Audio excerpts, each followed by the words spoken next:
There was always something wrong with that basement. It wasn't just the way it seemed to exhale cold air whenever you stood near the door. It wasn't just the smell either, a faint, earthy musk that somehow lingered despite all efforts to scrub it away. No, it was the sound. A persistent, almost rhythmic creaking that never stopped, even in the dead of night. Like the bones of the house shifting, or maybe something else. I first noticed it when I was 6. The basement door stood at the end of a long, narrow hallway in our old, creaky house. I used to watch it from the edge of my bed, wondering what might be waiting behind that chipped wood and brass handle. It wasn't the dark that scared me, not really, it was the feeling that something was on the other side. Something that wanted to be let out. "Don't ever go down there," my mother would say, her face unusually pale whenever the subject came up. "Promise me, Jacob." Never. And I did promise, as any obedient son would. But as I grew older, that warning gnawed at me. What was it about the basement that terrified her so much? She never told me. Whenever I asked, she would change the subject, her gaze drifting toward the garden outside, or the old oak tree swaying in the wind. I could tell it wasn't just a typical fear of clutter or cobwebs. It was something deeper, something almost primal. The sounds became more insistent as the years passed. It wasn't just creaking anymore. Some nights I thought I heard whispers, like a low murmur rising up from below the floorboards. And sometimes, footsteps. Light, almost too soft to hear, but unmistakable in their rhythm. I would lie in bed, staring at the ceiling, my heart thudding in my chest. Was I imagining it? Surely I had to be. But no matter how much I tried to ignore it, my curiosity deepened, festering like an unhealed wound. One day when I was 10, my mother left for the garden.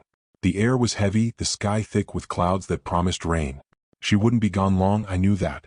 But the second I heard the screen door creak shut behind her, I felt the pull. It was like the basement was calling to me louder than ever. I stood in front of the door, my hand hovering just inches from the handle. For the first time in my life, I noticed how worn the wood looked.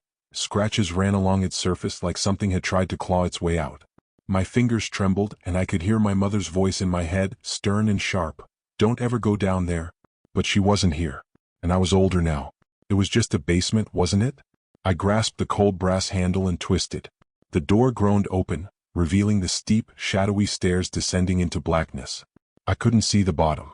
The light bulb at the top of the stairs flickered as if in protest, casting long, trembling shadows on the walls. My heart pounded harder with each step, but something about the air down there, it was different. Denser. Colder. And the sound, the creaking, was louder now, like the heartbeat of the house itself. Halfway down I paused. The smell hit me again, stronger this time. Damp, rotten wood mixed with something metallic. Almost like blood. A shiver ran down my spine. I wanted to turn back, but something wouldn't let me. The sound, there was something new in it now, layered beneath the creaking. A slow, deliberate scratching, like nails dragging along stone. I couldn't tell if it was coming from above or below me. That's when I heard it, clear as day. A voice. Low and croaking, barely a whisper, but it was there. "Jacob." I froze. The air around me felt thick, almost suffocating. The voice came again, closer now. "Jacob." I turned my head slowly toward the dark, gaping mouth of the basement, feeling my stomach twist into knots. It sounded like my mother's voice, but it couldn't be. She was outside. Right? The stairs groaned beneath me, and I realized I had started moving again. Toward the voice. Toward whatever waited below. The stairs creaked under my weight as I took another step, my hand gripping the railing so tightly my knuckles whitened. Each breath felt heavy, like the air was trying to choke me, thick with that damp, metallic smell. My ears strained to hear more, but after those two unsettling whispers, the basement was eerily quiet. I hesitated, turning to glance back at the doorway. It was still open, casting a sliver of weak light onto the steps, but even that seemed to fade, swallowed by the darkness. I could barely make out the top of the stairs, and for a moment I wondered if I'd imagined it all. The voice, the scratching, perhaps it was just the old house settling as it often did. Maybe I should go back. But the silence, it wasn't right. It felt too intentional. "Jacob." The voice came again, quieter this time, almost a breath, but unmistakable. My mother's voice. Or something pretending to be her. A cold chill snaked up my spine, but I couldn't stop myself. I needed to know. I needed to see. My foot hit the bottom step, and the moment it did, the door above slammed shut with a thunderous bang, plunging me into absolute darkness. My heart lurched into my throat, panic clawing at my chest. I turned, stumbling back toward the stairs, groping for the railing in the pitch black, but it was gone. The steps were gone. My fingers grasped at nothing but cold, damp air. How could that be? I had just walked down them. I spun around, the floor beneath me feeling uneven as if it were moving, shifting. The sound started again, a faint scraping like nails against stone, coming from somewhere deeper in the basement. I could feel it now, vibrating through the walls, crawling up through the ground. It wasn't just in the distance, it was everywhere. My breath came in shallow gasps, and I forced myself to take a step forward, my feet shuffling across the rough stone floor. I reached out, hoping to find something, anything to guide me, but all I felt was cold, slick walls, damp with moisture. The smell of rot was stronger now, and it seemed to be coming from beneath my feet, as if the very foundation of the house was decaying. "Jacob?" The voice was louder, more urgent now. But there was something off about it, something that made my skin crawl. It sounded almost wet, like the words were being dragged through mud.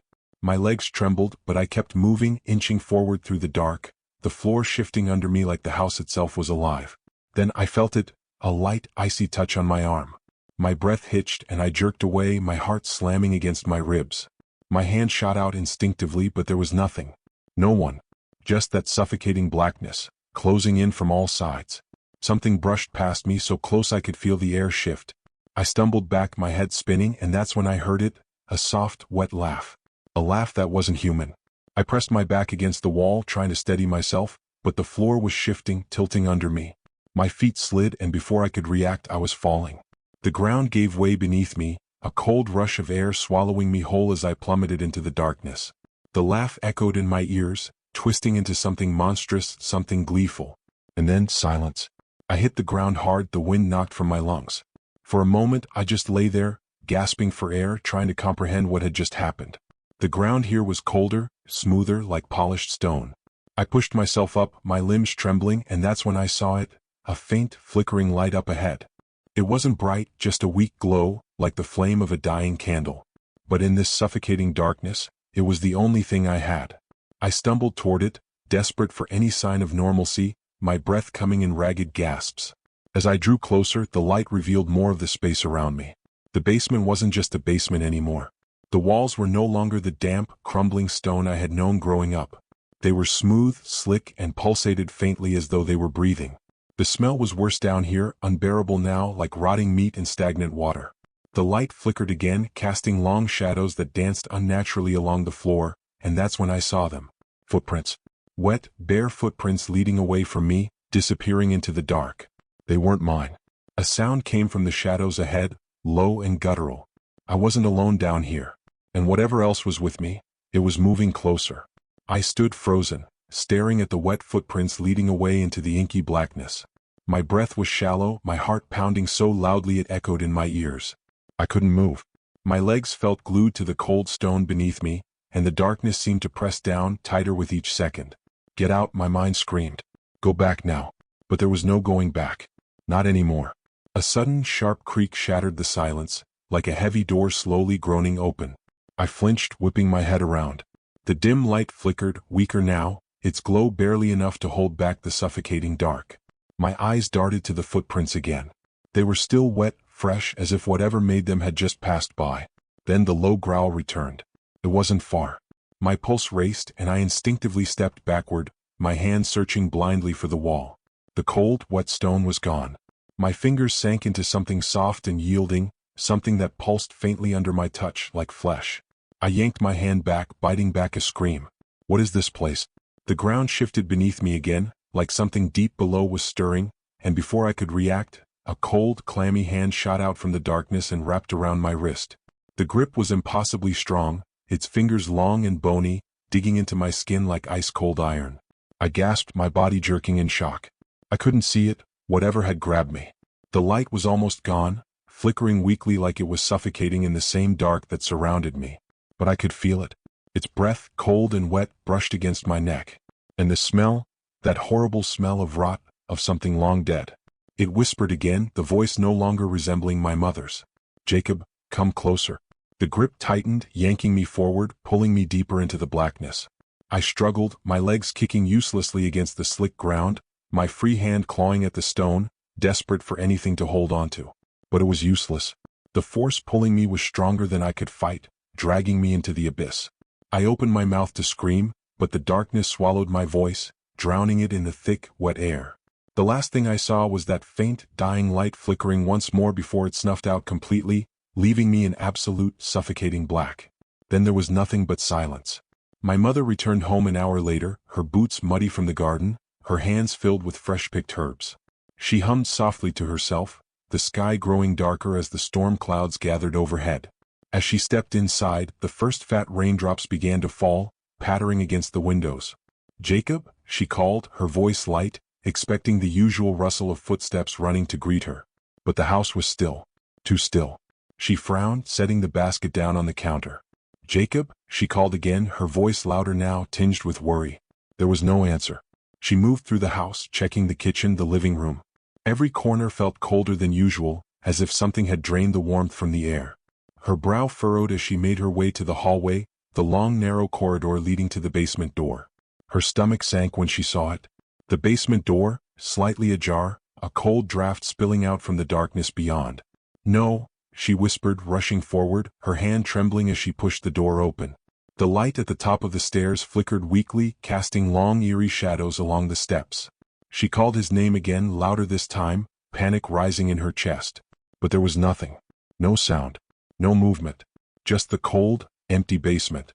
She descended slowly, her heart hammering with every step, her eyes scanning the space below. The basement looked the same as it always did, old, dusty shelves lined with forgotten boxes, cobwebs clinging to the corners. But something was wrong. Something was missing. Her son. She searched, calling his name over and over, her voice breaking with fear. But the basement remained silent, indifferent to her pleas. Jacob was gone. And all that was left was the faint, wet smell of something long decayed. Something that had been waiting.